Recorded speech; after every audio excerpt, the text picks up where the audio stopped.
हमने एक सीरीज़ चालू की है साधना का अनुभव। साधना का अर्थ है अपने आप को साध लेना। हम सब अपने घरों में किसी न किसी रूप में छोटी या बड़ी साधना अवश्य करते हैं। जो नहीं भी करते हैं वो कहीं न कहीं भगवान को याद कर ही लेते हैं। लेकिन हम इस जीवन में कई विकट परिस्थितियों से गुज़रते ही रहते हैं और इन परिस्थितियों का सामना करने पर हमें कभी-कभी दैवी सत्ता की मदद की आवश्यकता पड़ती है या हमें कभी ऐसा एहसास हो ही जाता है कि ये प्रेरणा हमें दैवी सत्ता की वजह से ही लगी या ये काम बिना ईश्वर की कृपा हुए बिना हो ही नहीं सकता था। ऐसी ही अनेक अनुभव जो लोगों के साथ समय समय पर होते रहे, जिनका जिक्र सीमित लोगों तक ही रहा, उनको लेकर हम आपके पास इस वीडियो के माध्यम से पहुंचा रहे हैं। तो इसी सीरीज़ में आगे एक अनुभव है श्री विनोद बिहारी गर्ग जी का, जो विशनगढ़ से हैं। इनका कहना है आजकल शहरों में बच्चों की सुरक्षा भी एक पेचीदा समस्या है।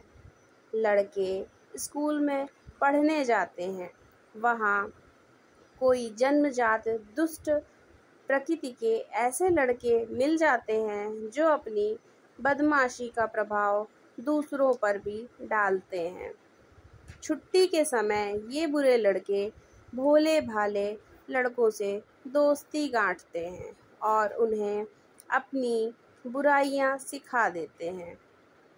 इस प्रकार चोर और आवारागर्द लड़कों का एक अच्छा खासा गिरोह बन जाता है। ये लड़के घर से पैसे तथा वस्तुएं चुराते हैं और फिर उनसे आवारागर्दी करते हैं। इसी तरह की एक घटना जब उनके साथ खुद बीती तो उन्हें ये ख्याल आया कि क्यों ना हम अपनी समस्या और अपने अनुभव लोगों के साथ साझा करें। उनका कहना था, हमारा लड़का सुरेश 10 वर्ष की आयु तक बड़ा सुशील और आज्ञाकारी था। उसमें सभी सुसंस्कार थे। जहाँ भी जाता वहीं उसकी प्रशंसा होती थी। यह आशा की जाती थी कि बड़ा होकर यह बड़ा सभ्य और सुसंस्कारी बनेगा। उसकी आदतें उच्च कुल के बालकों जैसी थी। कुसंग ने हमारे घर अच्छे लड़के का नाश कर दिया। बुरे लड़कों की चंडाल चौकड़ी में पहले घुमक्कड़ बना। स्कूल की छुट्टी हो जाने के बाद बहुत समय इधर उधर बिताकर तब घर आता। घर से स्कूल का बहाना करके जाता और रास्ते में ही रुक जाता। इस प्रकार कई दिन की उसकी गैर हाजिरी मिलती। पैसे चुराना ही नहीं, घर के जेवर, बर्तन और कपड़े चुराना भी उसने आरंभ कर दिया। पहले तो कुछ दिन उसकी ये आदतें घर वालों की नज़र में ना आई, किंतु जब थोड़ी देखभाल हुई तो उस पर विशेष ध्यान नहीं दिया गया। पर जब उसकी आदतें बहुत खराब हो गईं तो आंखें खुल गईं और उस पर कड़ाई की जाने लगी।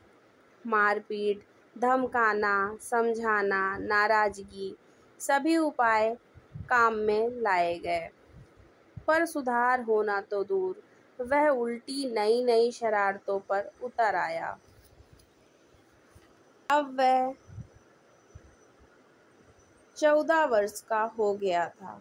4 वर्ष में उसने बुरी आदतें अच्छी तरह सीख ली और वह भी आवारा लड़कों में प्रमुख बन गया।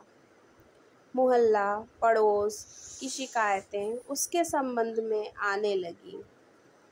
वह दूसरों के लड़कों को भी बिगाड़ता था। हम लोगों का सर शर्म से नीचा हो जाता। मन में बड़ी कुढ़न रहती, पर कुछ वश न चलता। एक दिन वह अपनी माँ के बक्से से कुछ रुपए नगद और कुछ जेवर लेकर भाग गया। 1-2 दिन तो ऐसा ख्याल रहा कि कहीं घूमता होगा, रुपए खर्च करके वापस आ जाएगा। पर जब 7 महीने हो गए और वह नहीं आया, तो चिंता होने लगी। हिंदू मुस्लिम दंगों का समय था। संदेह होने लगा कि कहीं अजनबी जगह दंगों के कुचक्र में जान न गंवा बैठा हो। 14 वर्ष की छोटी आयु अनुभवहीन आवारा लड़का सहज ही किसी मुसीबत में फंस सकता है। उसकी माता को बड़ी बेचैनी रहती, रात रात भर रोया करती। घर में सबसे अधिक दुख उसी को था। बच्चे को वापस पाने के लिए दूर दूर तक तलाश की, अखबारों में विज्ञापन छपवाए, सिनेमा में स्लाइड दिखाए, पर कहीं कुछ पता न लगा। एक मित्र के घर पर एक विद्वान सज्जन पधारे हुए थे। मैं भी कारणवश वहां गया हुआ था। वे सज्जन गायत्री मंत्र की कुछ चर्चा कर रहे थे। उत्सुकतावश मैंने भी अपने लड़के के चले जाने का हाल उन्हें बताते हुए पूछा कि क्या गायत्री मंत्र से मेरे लड़के की वापसी के संबंध में कुछ सहायता मिल सकती है। उन्होंने मुझे गायत्री मंत्र तथा उसका विधान बताते हुए कहा कि आप इसकी साधना कीजिए, आपको सत्परिणाम मिलेगा। दूसरे दिन से ही मैंने जप और ध्यान आरंभ कर दिया।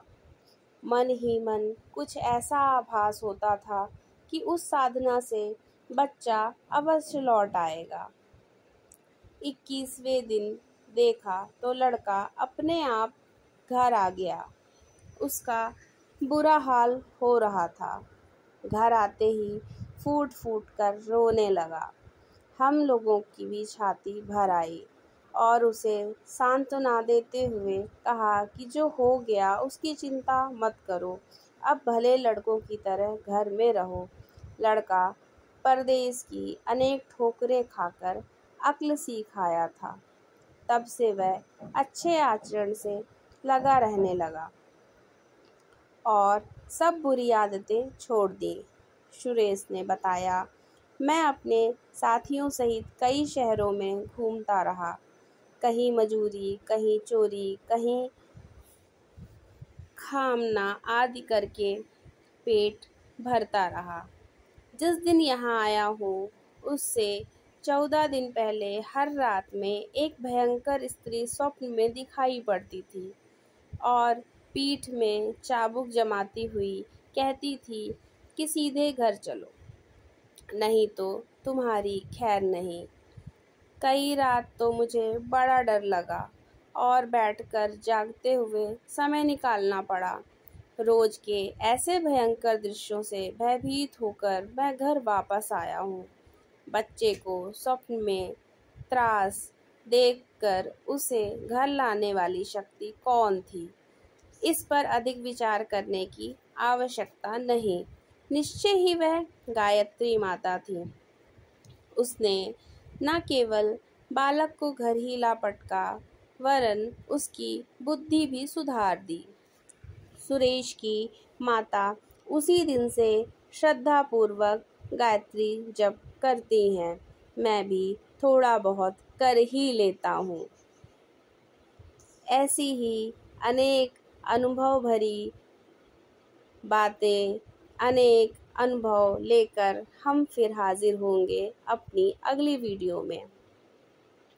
आपके पास भी अगर किसी प्रकार का साधना का अनुभव है तो हमारे साथ ज़रूर साझा करें, क्योंकि इस संसार जगत में कई लोग असहनीय कष्टों से जूझ रहे हैं और हर जगह से हार मानने के बाद वो भगवान की चरणों तक जा पहुँचते हैं, पर उन्हें रास्ता मिलता ही नहीं, या यूँ समझ लीजिए कि विश्वास डगमगा जाता है।